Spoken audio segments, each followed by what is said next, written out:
your Stormwatch 4 weather forecast on WOAY.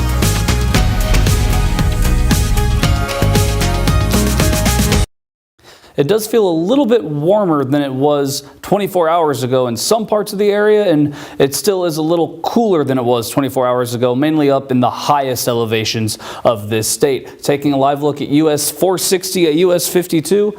It is pretty dark outside, but it's pretty bright down there on the roads, and traffic's moving pretty smoothly, which again is always a great sign to see.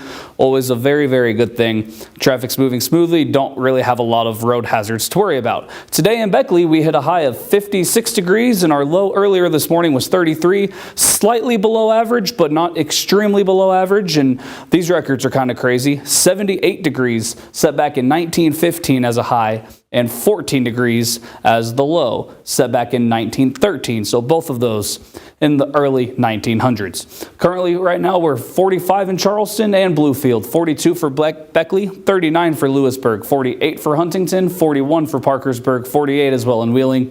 Morgantown and Clarksburg sitting in those low 40s, and Elkins is our cool spot sitting at 36 degrees. And when we take a look at the dew points, just to give an idea on what the moisture looks like in the air, they're all pretty much hanging around the low 30s to low 40s.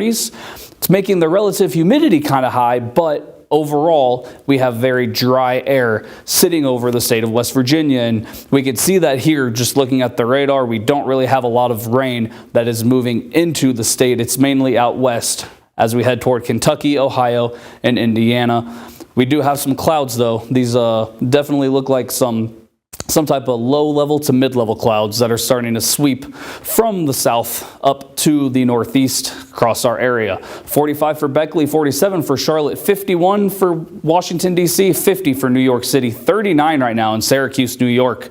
And then back off to the west, we do have a big cold air pocket that is sitting right over the central and northern plains that came in from Canada.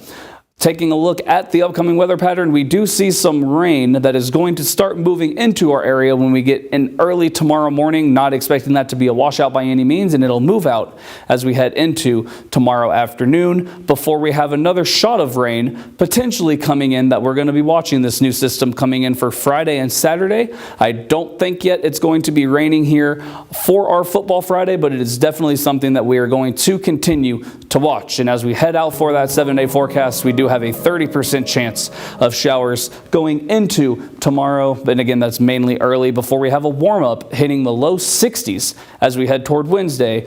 And we're going to be hanging around those upper 50s to low 60s as we head into next week. And again, watching that system coming in from the west. That's all for your weather. We'll have more news and sports coming up after the break.